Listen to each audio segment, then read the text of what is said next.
किसी के बारे में जजमेंट कॉल नहीं ले कर सकते हैं। तो फिर ब्लेज ऑन आपने स्टार्ट की एंड थोड़े अर्से बाद you wrapped it up and आप कनाडा मूव करने का डिसीजन ले लिया आपने। नहीं, 10 साल 11 साल चलाने के बाद। या so was it tough? What made you go out and how difficult was the transition? It was not an easy decision.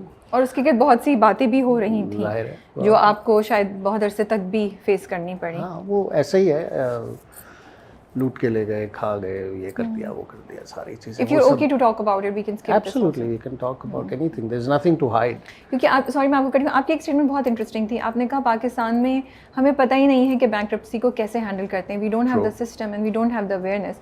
और ये चीज़ मुझे बड़ी इंटरेस्टिंग लगी, तो इसलिए हम इस चीज़ को भी टच कर सकते हैं। बिल्कुल कर सकते हैं, और आई थिंक ये हम एजुकेशन दे रहे हैं जी, एग्जैक्टली। जो education it is not to create sensationalism और to put on, it is maybe there are people who are in the same position but उनको कोई गाइड करने वाला नहीं है, and they are thinking about it, yeah, and they don't have the guidance, you know. No, and it जरूरी नहीं कि वो entertainment से ही हो, that can be any company, you know. और वो issues हैं कि आपके पास या तो आप अपने आप को हैंग कर लें, सुसाइड कर लें, या आप इस गिल्ट के अंदर मर जाएं कि मैंने लोग, इट्स बिजनेस, जहाँ लोगों ने करोड़ों आपसे बनाया, उसी तरह दे हैव टू रियलाइज कि सिचुएशंस किसी भी कंपनी में हो सकती है। और सारी दुनिया में उसका एक तरीका है कि अगर आप ऐसी सिचुएशन में, that is not the end of life, the life begins even after that, life keeps on going. आप उसकी जीती जाती बिल्कुल बिल्कुल ऐसा ही है। और लेकिन ये है कि उसके पास उस वक्त हमारे पास ऑप्शन कोई नहीं था। फ़र्क ये है कि मैंने खड़े होकर फेस किया, मैंने कहा कि जी ये है। उसके बाद मैं चला गया, 10 साल नहीं आया पाकिस्तान। तो जो जाने का फैसला था वो ये था कि आप फ्रेश स्टार्ट करना चाहते थे, या आप ब्रेक लेना चाहते थे, या अपने आप को फिर से इतना फाइनेंशियली स्ट्रॉन्ग करके वापस आना चाहते थे? मेरा फैसला बहुत सिंपल था कि I need to take a fresh start. My kids were very young, I did not want them to grow up in a environment जो टॉक्सिक हो गई थी मेरे लिए, और मेरे किए हुए कि उनको नहीं भुगतना चाहिए। So we started afresh in a country like Canada. I will always be grateful कि उस मुल्क ने हमें बहुत चीज़ें सिखाई हैं, हमें, हमारे बच्चों को, और वो चीज़ें जिनसे शायद, और एथिक्स सिखाए, सबसे इम्पोर्टेंट एथिक्स सिखाए हैं, टॉलरेंस सिखाई है, रिलीजियस टॉलरेंस और पॉइंट ऑफ व्यू दूसरे का सुनना और एक्सेप्ट करना। ये नहीं कि जी या आप मेरी बात से एग्री करें, otherwise you have no right to live.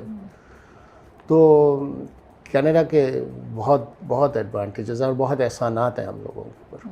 I am glad that आप रिकग्नाइज़ कर रहे हैं। बहुत दफ़ा हम लोग चीज़ों को नहीं करते हैं recognise, and it's important.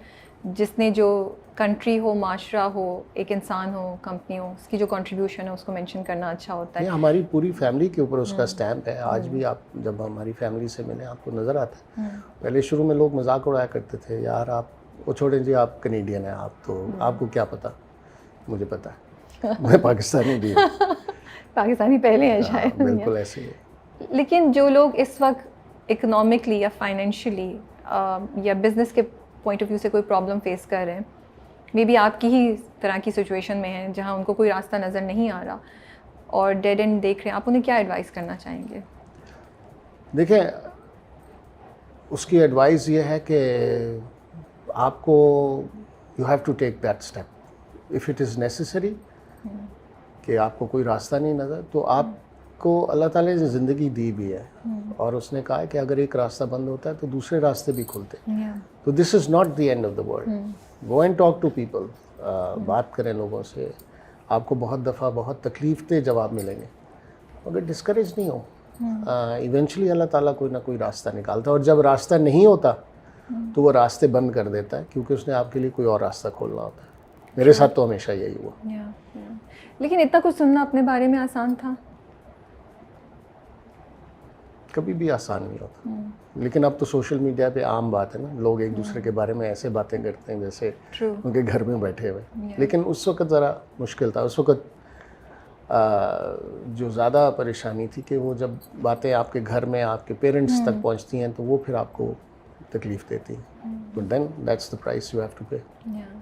Canada में ज़िंदगी बिल्कुल डिफरेंट उस पर थी, कम्प्लीटली डिफरेंट। खुद सब कुछ कर रहे थे आप, आपकी वाइफ ने भी जॉब की सब। एंड बच्चे भी छोटे थे उस वक्त, एकदम से इतना कुछ you know from a very luxurious life तो एक बेसिक लाइफ पे चले गए थे। True. इंटरेस्टिंग मुझे लगा कि आपने बहुत सी और जॉब्स भी की, कोल्ड कॉलिंग भी की, वो पूरा प्रोसेस कैसा था?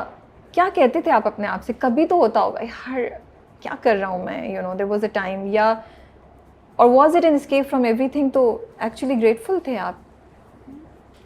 यू कैन से दैट, लेकिन क्योंकि बच्चे छोटे थे, आप एक नई जगह अपने आप को बिल्ड कर रहे थे, तो आपको कभी इतना टाइम भी नहीं मिला सोचने का। Okay. तो चाहे कोल्ड कॉलिंग हो या गैस स्टेशन पे खड़ा होना या टिल के पीछे खड़ा होना, ये टाइम इतनी तेज़ी से निकलता है कि आपको फील नहीं होता कि यार बैठ के सोचेंगे ओ माय गॉड हमने क्या अचीव किया या क्या लूज़ कर दिया। हाँ, अलबत्ता कोई आता था पाकिस्तान से तो वो फिर बातें ऐसी करता था जिससे ज़रा सा फील होता था, तो यार तुम तो ऐसे, और अरे भाई था हो गया ख़त्म, आगे बढ़ो। तो ये भी कितना इंपॉर्टेंट आप बात करेंगे, लोग कितना आपकी आप चल रहे हो लोगों की वजह से आप एकदम से वो हो जाए। होता है। लेकिन जब लोग पहचानते थे फिर क्या होता था ये बताएं?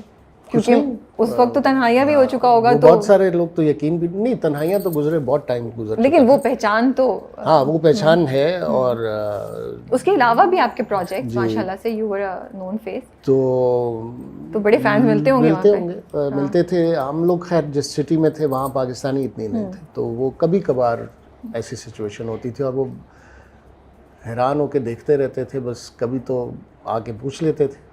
और उसके अलावा उधर कम्युनिटी बहुत छोटी थी पाकिस्तानी से।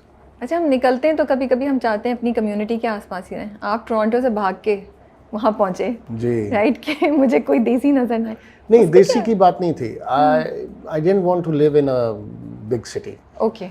हमारी ख्वाहिश शुरू से थी कि हम ऐसी सिटी में रहें जो कि ओपन हो, ऐसे उसका आउटडोर्स, कमर्शियल इतना नहीं हो, आउटडोर्स उसमें ज़्यादा हो। तो ये कैलगरी इस हिसाब से खुद चूज़ किया हुआ था, तो देसी का इशू नहीं है वो तो, और अपनी कम्युनिटी का हमेशा एडवांटेज होता है। लेकिन ये है कि यहाँ ये ऑन पर्पस डिसीजन हुआ था कि हम लोग वहाँ रहें। अच्छा, फिर पाकिस्तान आने का डिसीजन कैसे हुआ? 10 साल आप रहे कनाडा में। हाँ, वो भी बस कुछ ऐसी सिचुएशंस, बिकॉज ज़ाहिर है जब आप 10 साल नहीं आते तो बहुत सारे लोग ये समझते हैं कि now you are gone case, तो जो चीज़ें आपकी यहाँ हैं वो कहते हैं अब हमारा राइट है। तो इस तरह की बहुत सारी चीज़ें थी, तो वो रिजॉल्व करनी ज़रूरी थी। फिर वो स्टिग्मा आपके साथ एक अटैच हुआ हुआ था कि जी इन्होंने ये किया, इन्होंने किया। फिर आई सेड कि it's about time, should come here. फिर मैं आया यहाँ पे आके, आमना एक हमारी होती थी जर्नलिस्ट, उनका एक शो था, उस पर मुझे उन्होंने बुलाया, तो उन्होंने मेरे से सवाल किया कि हम आपसे सवाल करें। मैंने कहा बिल्कुल करें। उनका जी ये हुआ, आपके बारे में ये सुना। मैंने कहा बिल्कुल आपने सुना होगा, आज मैं बैठा हुआ, if I owe anything somebody should come and ask for it. Okay. Nobody came. Yeah. Okay. तो that put an end to a lot of things. तो वो जब तक आप चीज़ों से अवॉइड कर रहे हैं या दूर रहें तो वो स्पेकुलेशंस बढ़ती रहती हैं लोगों की। लेकिन जब आप आए थे तो आपने सोच के आए थे कि now there is no going back? नहीं ऐसा नहीं था। थोड़े अरसे के लिए नहीं, वो हमारे कुछ इश्यूज थे उसको रिजॉल्व करने के, तो फिर ये था कि हम चले जाएंगे। बट फिर ये हुआ कि फैमिली मूव कर गई, मैं यहीं रहा, फिर A&B प्रोडक्शंस शुरू हुई, फिर आई कुडंट गो बैक। तो A&B प्रोडक्शंस शुरू करने का क्या इंटेंशन थी? आपको स्पेसिफिक ऑब्जेक्टिव था कंटेंट को चेंज करने का, या एक लुक्रेटिव ये बिजनेस था? नहीं, it was just a business decision. एक अपॉर्चुनिटी नज़र आई उसके अंदर, उसके ऊपर काम किया। बाबर उस वक्त was a very famous director, उसने ऑप्शन दिया मुझे कि यार आप करना चाहेंगे मेरे साथ? मैं कहा फॉर श्योर। फिर हमने डिस्कस किए ऑप्शंस के, जी इसको ऐसे नहीं ऐसे करें और फिर इसको बड़ा कैसे करें। बस वो अल्लाह ताला जब आपके लिए रास्ता बनाता है और आपको किसी जगह रोकना होता है। अगेन देखिए वो कहाँ से कहाँ माशाल्लाह से यू गाइस क्रिएटेड इतने, मैं देख रही थी अभी बहुत लंबी लिस्ट है ड्रामों की, बहुत से नए फेसेस आपने इंट्रोड्यूस कराए, बहुत से लोगों का करियर वहाँ से स्टार्ट हुआ, कुछ का चल रहा था तो वो स्टेबल हो गया। बिल्कुल। वो एक बहुत इम्पॉर्टेंट, बल्कि अभी भी जब हम बात करते हैं तो A&B का नाम तो आना, मुझे लगता है कि किसी न किसी हर कैरेक्टर, जितने एक्टर्स हैं, मेजॉरिटी की ज़िंदगी का हिस्सा वो कहीं ना कहीं रहे हैं, यू नो। वो अच्छा हमने वहाँ से स्टार्ट किया था, ये हुआ था, या कहीं ना कहीं इंटरेक्शन है। It's very nice not to only actors but technical staff, बहुत बड़ा टेक्निकल स्टाफ जी, वहाँ से निकला।